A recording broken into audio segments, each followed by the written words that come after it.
Padre, y del Hijo, y del Espíritu Santo. Que la paz y el amor de Dios nuestro Padre, que se ha manifestado en Cristo, nacido para nuestra salvación, esté con todos ustedes. Hermanos, buenos días a todos. Sean bienvenidos a esta celebración que en medio del tiempo de la Navidad se nos invita a contemplar el misterio de la Sagrada Familia. Para comenzar esta celebración, reconozcamos delante de Dios que a veces no nos hemos llevado bien en nuestra familia, que a veces hay rupturas en nuestra familia, que a veces no nos hablamos en la familia, y por ello pidamos de perdón en un momento de silencio.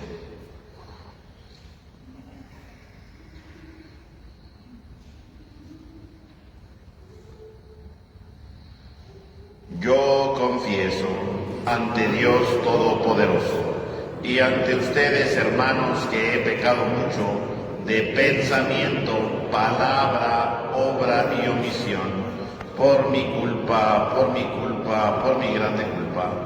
Por eso ruego a Santa María siempre Virgen, a los ángeles, a los santos y a ustedes, hermanos, que interceden por mí ante Dios nuestro Señor.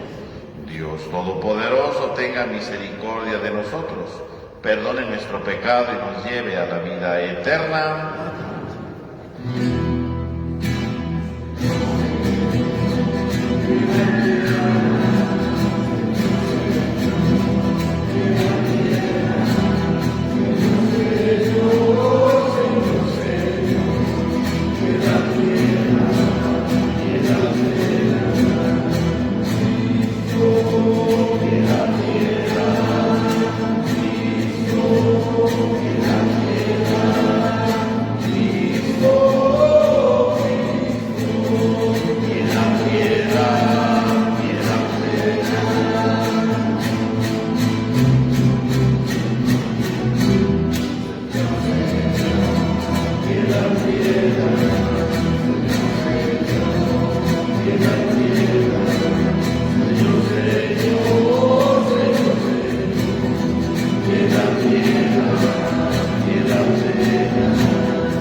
Señor Dios, que te dignaste dejarnos el más perfecto ejemplo en la sagrada familia de tu Hijo, concede benignamente que imitando sus virtudes domésticas, y los lazos de caridad que la unió, podamos gozar de la eterna recompensa en la alegría de tu casa.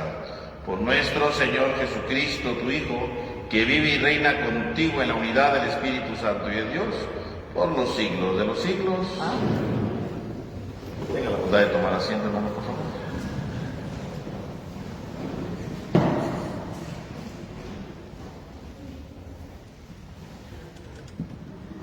Del primer libro de Samuel.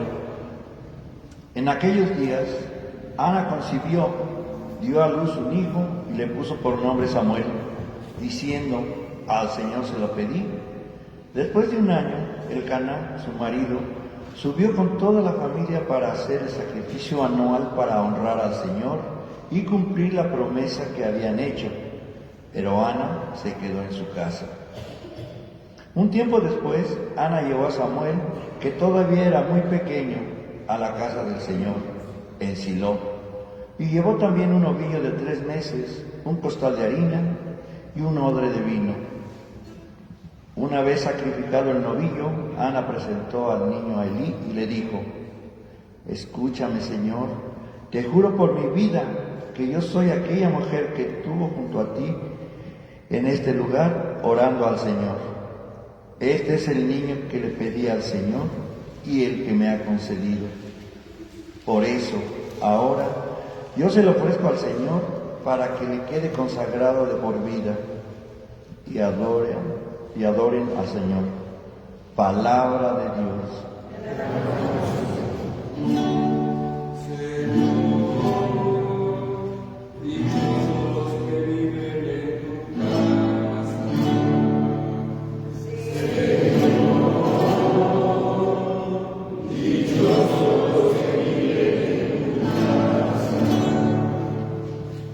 Anhelando los atrios del Señor se consume mi alma.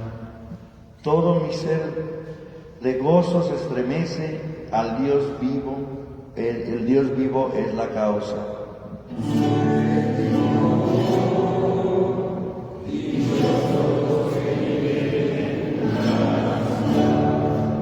Dichosos los que viven en tu casa, te alabarán para siempre. Dichosos los que encuentran en ti su fuerza y la esperanza de su corazón.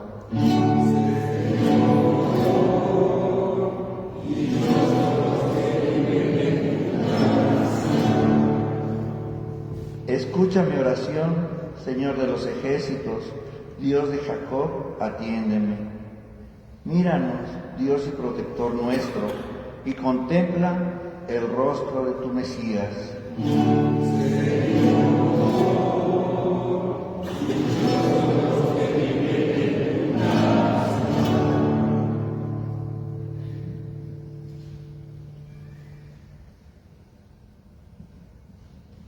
De la primera carta del apóstol San Juan.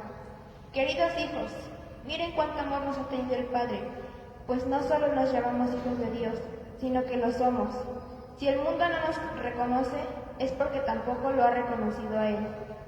Hermanos míos, ahora somos hijos de Dios, pero aún se ha manifestado como seremos al fin. Y ya sabemos que cuando Él se manifieste, vamos a ser semejantes a Él, porque lo veremos tal cual es. Si nuestra conciencia no nos remuerde, entonces, hermanos míos, nuestra confianza en Dios es total, puesto que cumplimos los mandamientos de Dios y hacemos lo que le agrada. Ciertamente obtendremos de Él todo lo que le pidamos.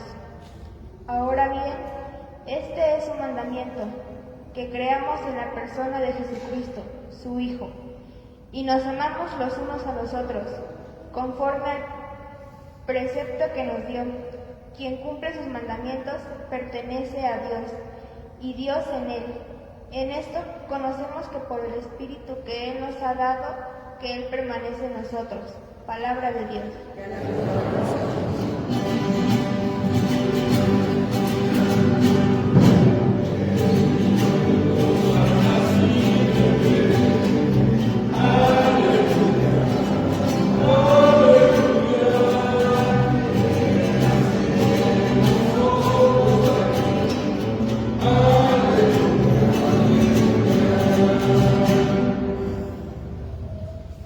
Abre, Señor, nuestros corazones, para que aceptemos las palabras de tu Hijo.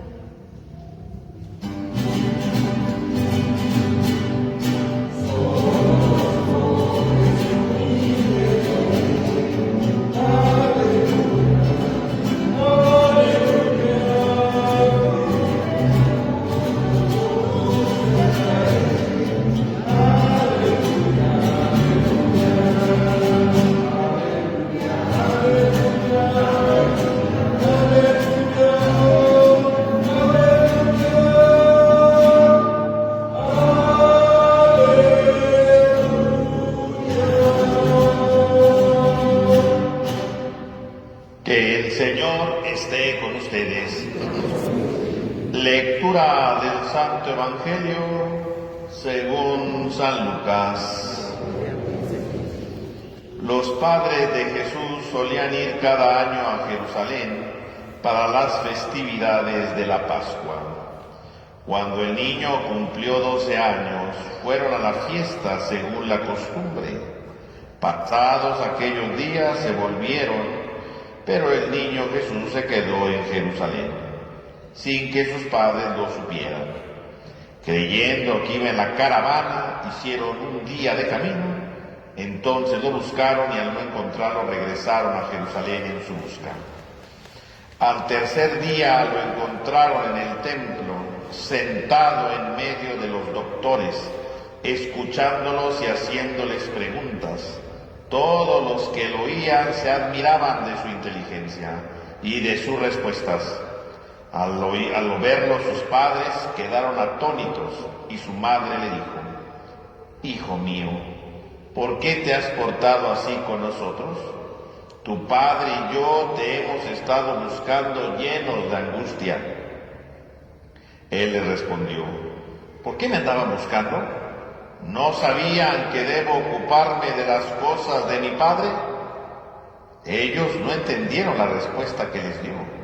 Entonces volvió con ellos a Nazaret y siguió sujeto a su autoridad. Su madre conservaba en su corazón todas aquellas cosas. Jesús iba creciendo en saber, en estatura y en el favor de Dios y de los hombres. Palabra del Señor. Gloria a ti, Señor Jesús. Tenga la bondad de tomar asiento un momento, hermanos, por favor. Hermanos, estamos en medio de este tiempo de la Navidad y el día de hoy, ¿verdad?, contemplamos el misterio de la Sagrada Familia. La mirada se coloca precisamente en esta Sagrada Familia, precisamente en el que Jesús nace y el entorno en el cual va creciendo. Y el día de hoy se nos presenta este texto, ¿verdad?, que se le conoce como el niño perdido y hallado en el templo. Bueno, se le perdió a sus papás, porque Jesús no se perdió, no dice, andaba ahí preguntando, no, él se quiso quedar ahí, ¿no? No se perdió, se le perdió a los papás, no, Jesús no se perdió, ¿no? Estos relatos, como decíamos la semana pasada, pues sirven, ¿verdad?, no solamente para contarnos una anécdota así de Jesús, ¿verdad?, de cuando era niño, sino precisamente sirve como una catequesis, ¿no?, para presentarnos, por un lado, quién es Jesús, su identidad, ¿verdad?, como un gran prólogo, y los grandes temas que se van abordando a lo largo del Evangelio. Por lo tanto, podemos resaltar algunos aspectos, ¿verdad?, porque es un texto muy amplio, ¿no? En primer lugar, ¿verdad?, dice que Jesús se separa de la caravana, ¿no? Dice que Jesús, ¿verdad?, fueron sus papás según la costumbre, y se separa de la caravana, ¿no? Él se separa, se decide quedar en el templo, mientras que todos siguen adelante. ¿Por qué Jesús se separa de la caravana? ¿Qué representa la caravana? La caravana pues representa precisamente sus tradiciones, ¿no?, las costumbres antiguas del pueblo, ¿no? Esas son la caravana, ¿no? Por lo tanto, dice, cada año sus padres solían ir a Jerusalén. Es decir, ¿por qué va San José y la Virgen al templo? Por costumbre, porque es la tradición, ¿no? Es lo que tenían que hacer. Por lo tanto, la caravana, ¿verdad?, que cada año iban, ¿verdad?, era precisamente por cumplir con una costumbre, por cumplir con un precepto, por cumplir con ciertas cosas, ¿no? Y entonces Jesús decide precisamente quedarse en Jerusalén, rompiendo con la caravana, rompiendo con las costumbres, ¿verdad? Es decir, Jesús lo que viene a hacer, por lo tanto, es una ruptura de aquellas antiguas costumbres, porque Jesús viene a dar una novedad, Jesús viene a anunciar algo nuevo, algo distinto, algo diferente. Por eso se rompe con la caravana, ¿no? Por eso decide quedarse, para hacer ver que Jesús no va en continuidad con las antiguas costumbres, no va en continuidad con lo que siempre se hace. Jesús viene a dar una ruptura nueva, algo distinto. El mensaje de Jesús es diferente, no es solamente una reproducción de lo antiguo, sino que Jesús quiere hacer algo nuevo, algo distinto. La vida no puede seguir como siempre, la vida no puede quedarse solamente con una costumbre, con un rito, ¿no? Tiene que haber una ruptura. Por lo tanto, Jesús rompe con aquella caravana y entonces se decide quedar en el templo para hacer ver que se distancia de aquellas costumbres, que se distancia de aquellas prácticas, y no porque sean malas o sean negativas, ¿no? En su momento fueron buenas, sino se distancia de ellas porque finalmente no están ayudando, ¿verdad?, al crecimiento de la fe de la gente. No están ayudando para encontrarse verdaderamente con Dios. Y entonces Jesús hace una ruptura con ellos y entonces se queda en el templo como diciendo, yo ya no sigo en esa ola, ¿verdad?, de costumbre, en esa situación de repetir cosas por repetirlas. Tiene que haber una novedad, tiene que haber una distinción a partir del encuentro con Cristo. Por tanto, Cristo, ¿verdad?, se decide quedar precisamente en el templo para hacer ver que entonces Él trae un nuevo proyecto, una cosa distinta. Jesús no vino solamente para repetir lo del antiguo, no, viene a hacer esto. Esto, por supuesto, causa un escándalo, ¿no? Un escándalo. Porque sus papás se dan cuenta que no va con ellos. Por un lado, obviamente, pues, la preocupación del hijo que se pierde, ¿no? Pero por otro lado, ¿qué es lo que representa eso? Precisamente que los papás no comprenden, ¿verdad? La Virgen y San José no comprenden por qué se queda, ¿no? No comprenden cuál fue la razón por la que se queda, ¿no? Y entonces dice que empiezan a buscarlo en la caravana, ¿verdad?, entre sus parientes, ¿no? Pero ahí no encuentran a Jesús porque Jesús no está en lo antiguo. Jesús es algo nuevo, ¿no? Jesús trae una novedad. Y entonces se tienen que regresar a Jerusalén para ver si lo descubren, ¿no?, para ver si lo encuentran ahí. Y vemos cómo efectivamente lo encuentran ahí en el templo, ¿no? Y lo primero que tiene que hacer la Virgen, evidentemente, pues es preguntarle, ¿verdad?, y regañarlo, decirle, ¿verdad?, ¿por qué nos haces esto, no? ¿Por qué te has portado así con nosotros? Tu padre y yo te hemos buscado lleno de angustia, ¿no? Y entonces, ante esa situación de la Virgen, de inmediato Jesús le contesta, ¿verdad? ¿Por qué me andaban buscando? ¿Que no sabían que debo de ocuparme de las cosas de mi Padre? Y entonces podemos ver que Jesús contesta entonces con dos preguntas, ¿no? ¿Por qué me andaban buscando? ¿Por qué me andaban buscando? Y esto es una palabra fuerte, ¿no? ¿Por qué me andaban buscando? Porque le está diciendo a sus papás, ¿por qué me andaban buscando? Si uno lo dijera, ¿verdad?, en cualquier contexto, pues obviamente los papás seguramente le hubieran dado alguna cachetada o algo así. Pero aquí tiene algo mucho más profundo, ¿no? ¿Por qué me andaban buscando? Porque en el fondo, tanto la Virgen como San José son aquellos que creen, ¿verdad?, son los primeros grandes creyentes. Saben que Jesús, ¿verdad?, es el Hijo de Dios. La Virgen recibió la anunciación, ¿no? Y la Virgen y San José representan a la nueva comunidad, representan a la comunidad nueva, ¿no?, que se supone que están adheridos a Jesús, que se supone que quieren la novedad, ¿no?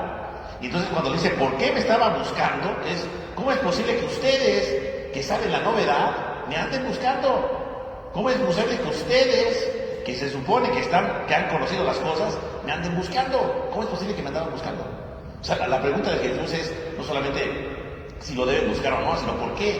¿Por qué se cuestionan por qué no estoy con ustedes? ¿Por qué no cuestionan? Ustedes que conocen mejor las cosas, ¿por qué me andaban buscando? Y es lo que Jesús le dice a la Virgen y a San José. No lo puede decir a nosotros, ¿no? Porque a veces también nosotros cuestionamos a Dios, ¿no? Porque también a nosotros se nos pierde Dios de repente, ¿no? Y decimos, ¿pero por qué Dios no está aquí, no? ¿O por qué está pasando tal cosa? ¿O por qué Dios permite aquello, no? A veces también, así como la Virgen, ¿verdad?, le reclama en aquel momento, no solamente la Virgen, también nosotros le reclamamos a Dios muchas veces, ¿no? ¿Pero por qué pasa esto, no? ¿Por qué Dios permite aquello? ¿Por qué Dios hace el otro, no? También nosotros le reclamamos a Dios. Y Dios nos podría decir, ¿verdad?, como Jesús me lo dice, ¿no? ¿Y por qué andas buscando esto, no? ¿Por qué andas diciendo aquello? ¿Por qué? ¿Por qué lo andas haciendo? ¿Por qué andas buscando? ¿Por qué andas viendo donde no deberías, no?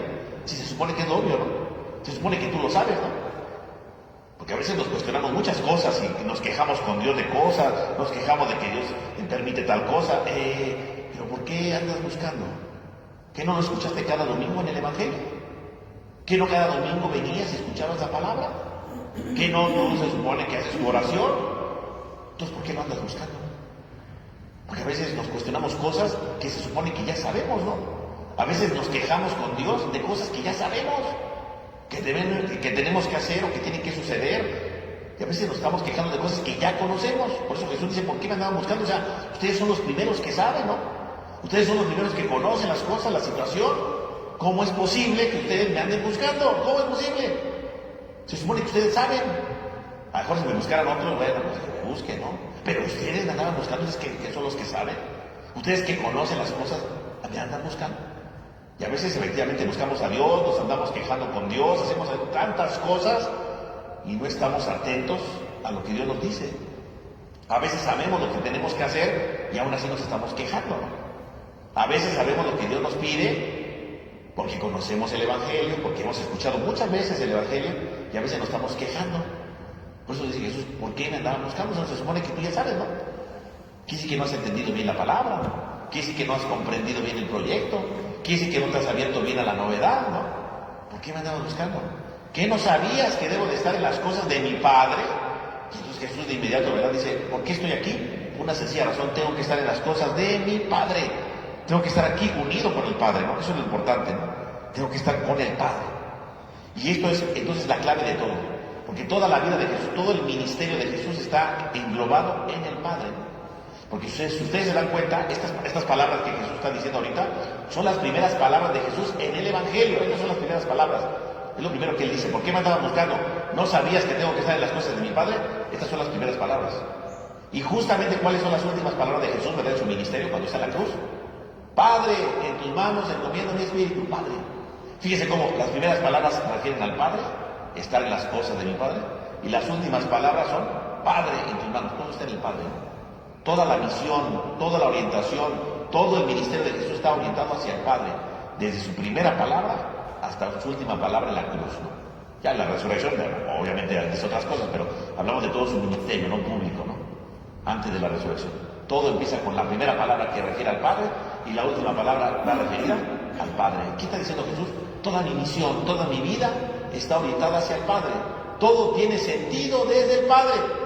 Todo tiene una razón de ser por el Padre.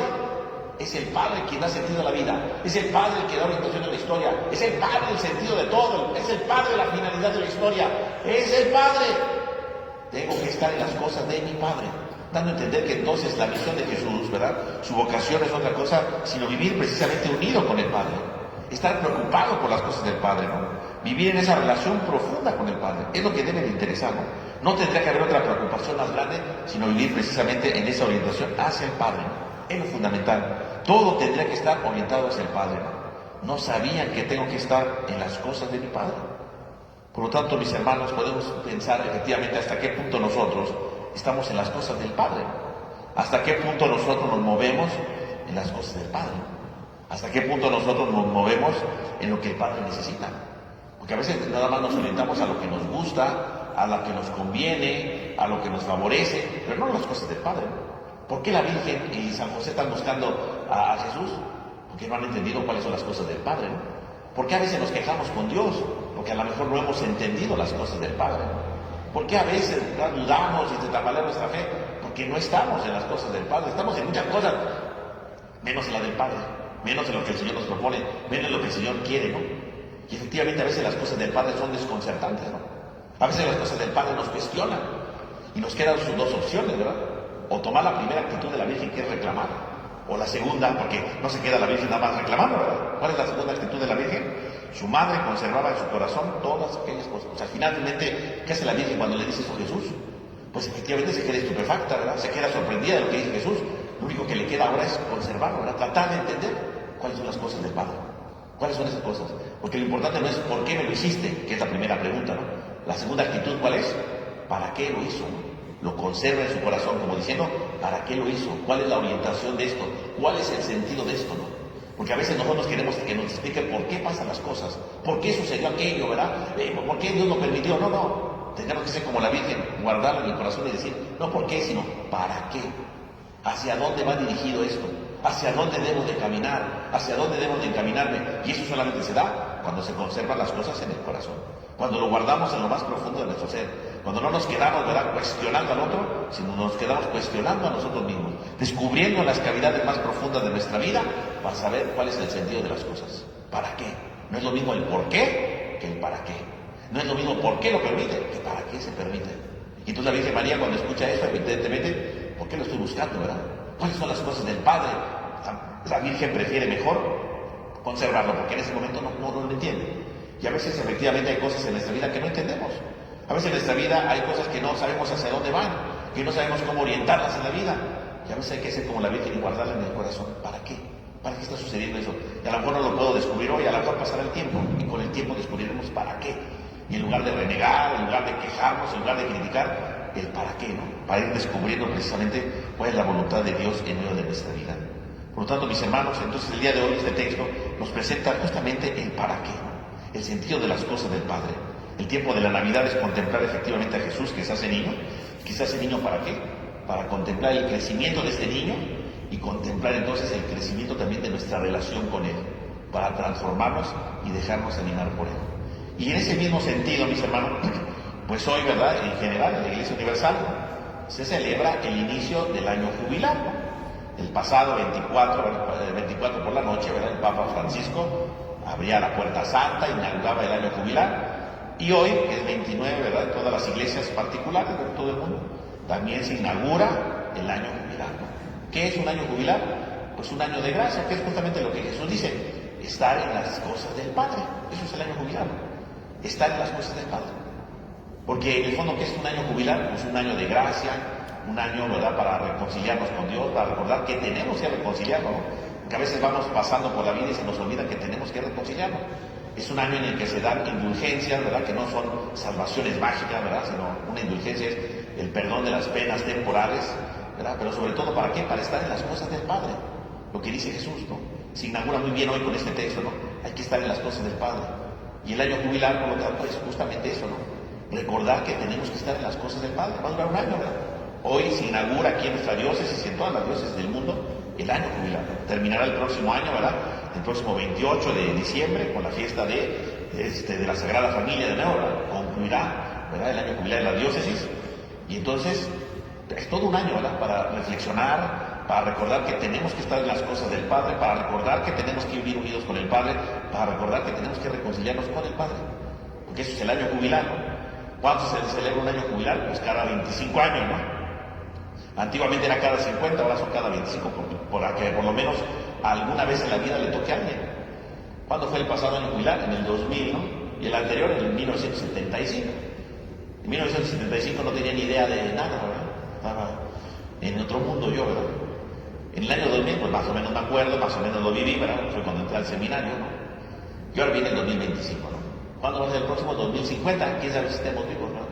Y yo creo que este año jubilar que se inaugura hoy, pues es una oportunidad precisamente para recordar que estamos en un tiempo de gracia, en un tiempo para estar unidos con Dios, en un tiempo para vivir unidos con el Señor y decir, Señor, queremos estar en tus cosas, queremos estar en las cosas del Padre, ¿verdad? Queremos encontrarle sentido a nuestra vida. Un año para reencontrarnos mejor con Dios, para reconciliarnos mejor con Dios. Y yo creo que pues eso es una oportunidad también para que la Iglesia realiza cada 25 años. ¿Para qué? Para recordar que podemos estar siempre con Dios, que Dios no está lejos. Y que entonces, contemplando las cosas como la Virgen en el corazón, aprendamos y nos reconciliemos con el Padre para estar en sus cosas, en las cosas del Padre. Que este año jubilar que comienza también nos ayude para vivir unidos con el Padre. Que lo aprovechemos, ¿verdad? No lo dejamos pasar desapercibido, lo aprovechemos para vivir en esa relación profunda junto con Él. Que así sea.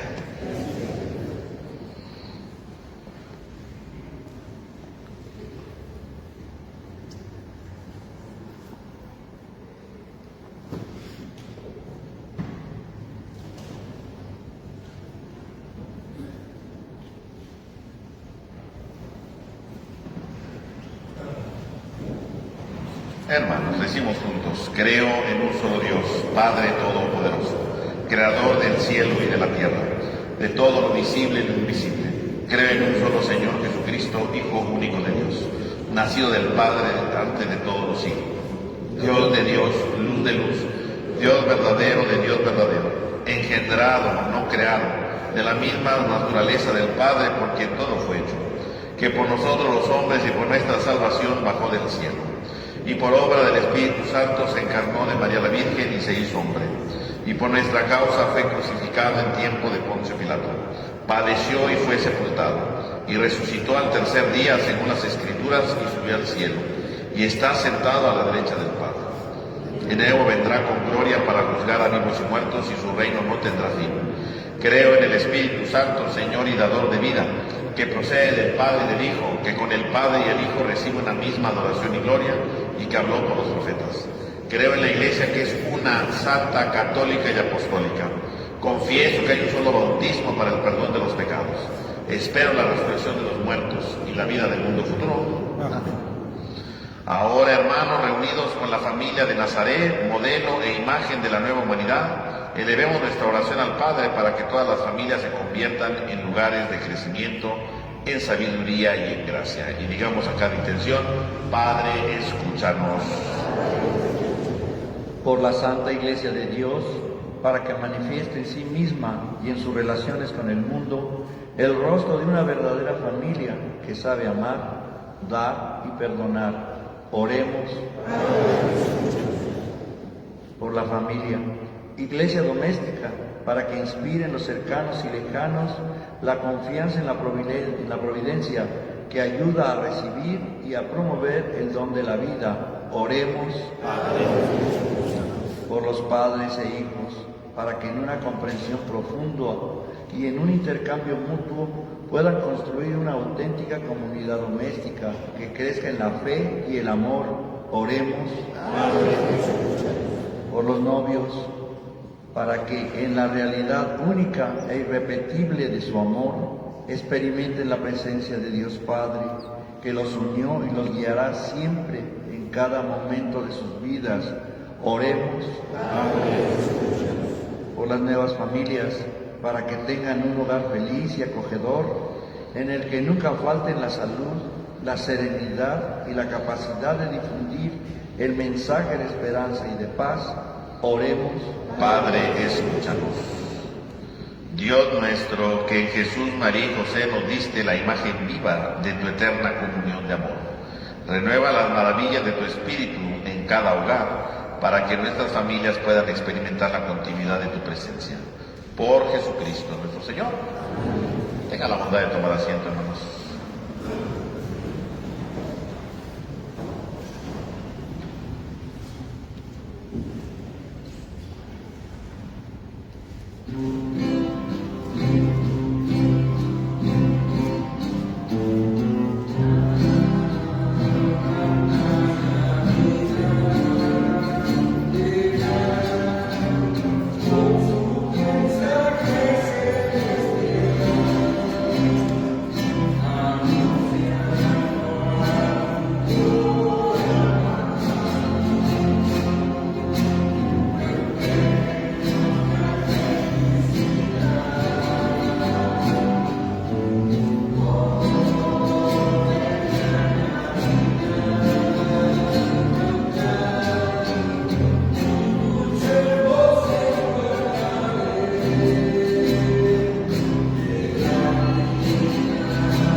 Para que este sacrificio que es mío, pero que también es de todos ustedes, sea agradable a Dios Padre Todopoderoso.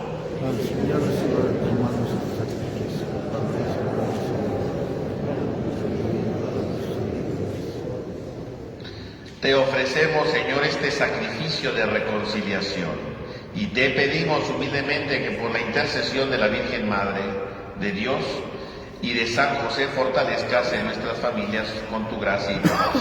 Por Jesucristo nuestro Señor. Amén. Que el Señor esté con ustedes. Levantemos el corazón. Demos gracias al Señor nuestro Dios.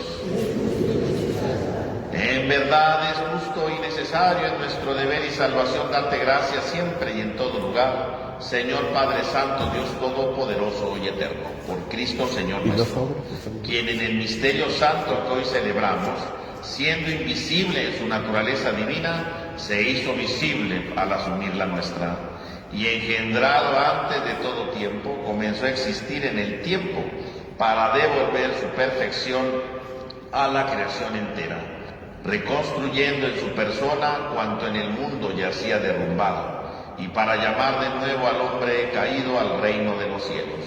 Por eso también nosotros, unidos a los ángeles, te alabamos llenos de alegría, cantando.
toda santidad. Por eso te pedimos que santifiques estos dones con la efusión de tu Espíritu, de manera que se conviertan para nosotros en el cuerpo y la sangre de Jesucristo nuestro Señor, el cual, cuando iba a ser entregado a su pasión voluntariamente aceptada, tomó pan, dando gracias, lo partió y lo dio a sus discípulos diciendo: tomen y coman todos de él, porque esto es mi cuerpo que será entregado por ustedes.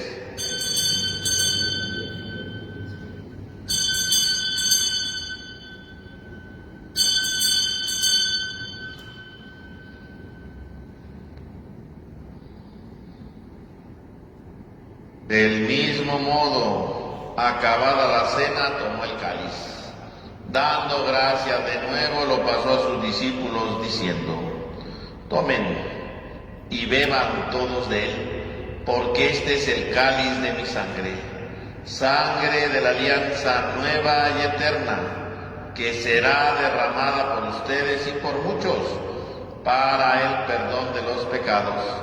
Hagan esto en conmemoración mía.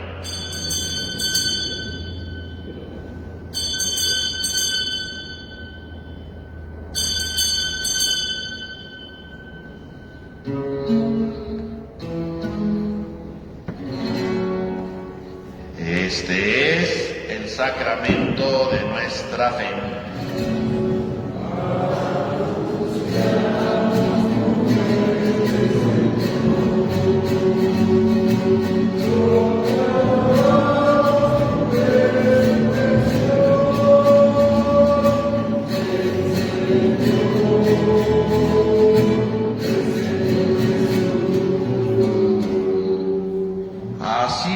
Padre, al celebrar ahora el memorial de la muerte y resurrección de tu Hijo, te ofrecemos el pan de vida y el cáliz de salvación, y te damos gracias porque nos haces digno de servirte en tu presencia.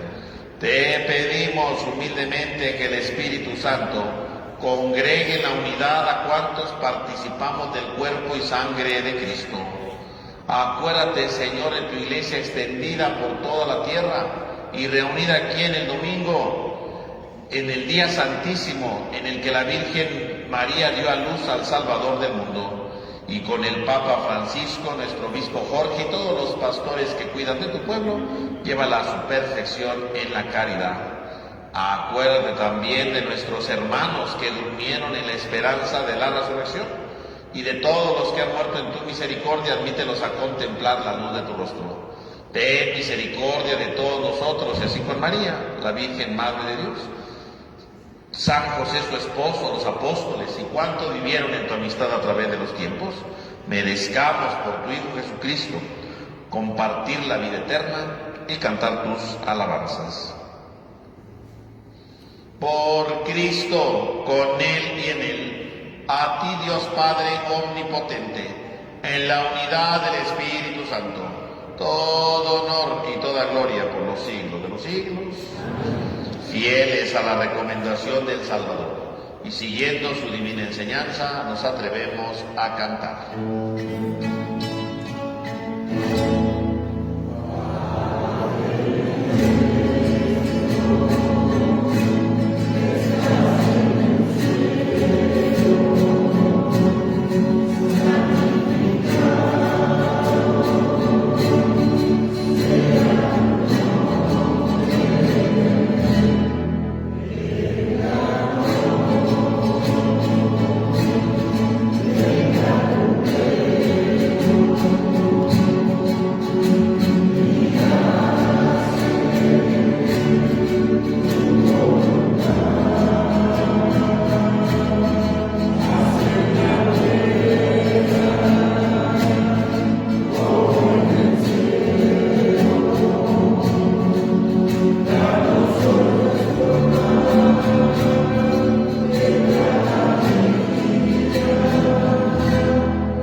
Padre, Señor, y concédenos la paz en nuestros días, para que, ayudados por tu misericordia, vivamos siempre libres de pecado y protegidos de toda perturbación, mientras aguardamos la gloriosa venida de nuestro Salvador Jesucristo. Señor Jesucristo, que dijiste a tus apóstoles, la paz les dejo, mi paz les doy. No tengas en cuenta nuestro pecado, sino la fe de tu Iglesia. Y conforme a tu palabra, concédenos la paz y la unidad. Tú, que vives y reinas por los siglos de los siglos, que la paz del Señor esté con todos ustedes. Dense fraternalmente un signo de paz.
Este es el Cordero de Dios que quita el pecado del mundo. Dichosos los invitados a la cena del Señor.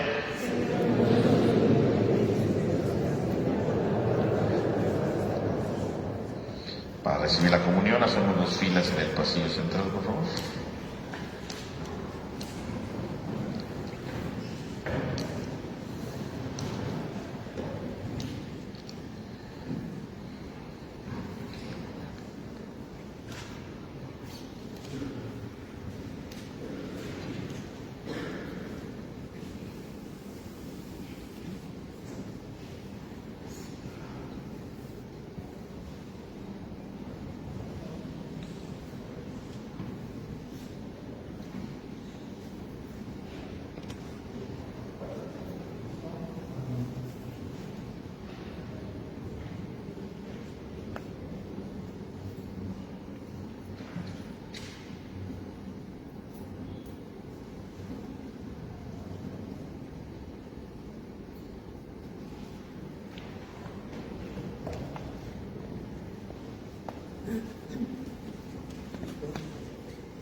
El Cristo.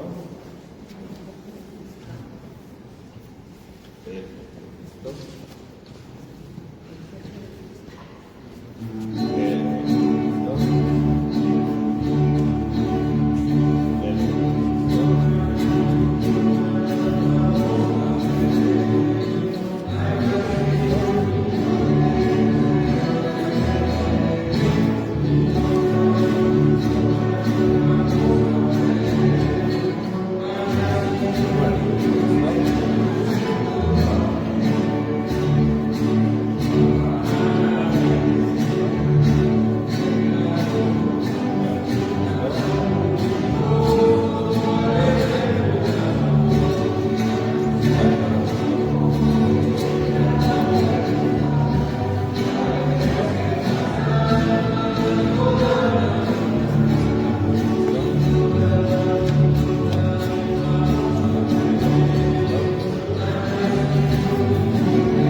Vamos a hacer la oración de comunión espiritual. Creo, Señor mío, que estás realmente presente en el Santísimo Sacramento del altar. Te amo sobre todas las cosas y deseo ardientemente recibirte dentro de mi alma. Pero no pudiendo hacerlo ahora sacramentalmente, ven al menos espiritualmente a mi corazón, como si ya te hubiese recibido. Me abrazo y me uno todo a ti. Oh Señor, no permitas que me separe de ti. Amén. Oremos. Padre misericordioso, haz que reanimados con este sacramento celestial, imitemos constantemente los ejemplos de la Sagrada Familia, para que superadas las aflicciones de esta vida, consigamos gozar eternamente de su compañía. Por Jesucristo nuestro Señor. Hermanos, el próximo martes es 31 de diciembre, tendremos entonces, es el fin de año, tendremos la misa de fin de año, de acción de gracias por el fin de año, la misa aquí en la Encarnación a las 8:30 de la noche. Bueno, también hay misa a las 7:30 de la mañana, ¿no? La normal, pero la misa de acción de gracias será a las 8:30 de la noche, y en el Templo de San Marcos a las 7 de la noche, ¿no? Entonces, 31 de diciembre, 8:30 de la noche aquí, 7 de la noche en San Marcos. Y luego el 1 de enero, que es el inicio de año, y es la fiesta de Santa María como Madre de Dios, es fiesta de precepto. Tendremos las misas aquí en la Encarnación a las 10:30 de la mañana, 12 del día y 7 de la noche, y en el Templo de San Marcos a la 1 de la tarde. También, hermanos, el jueves y el viernes, ¿verdad? Jueves 2 y viernes 3 estará cerrado el templo.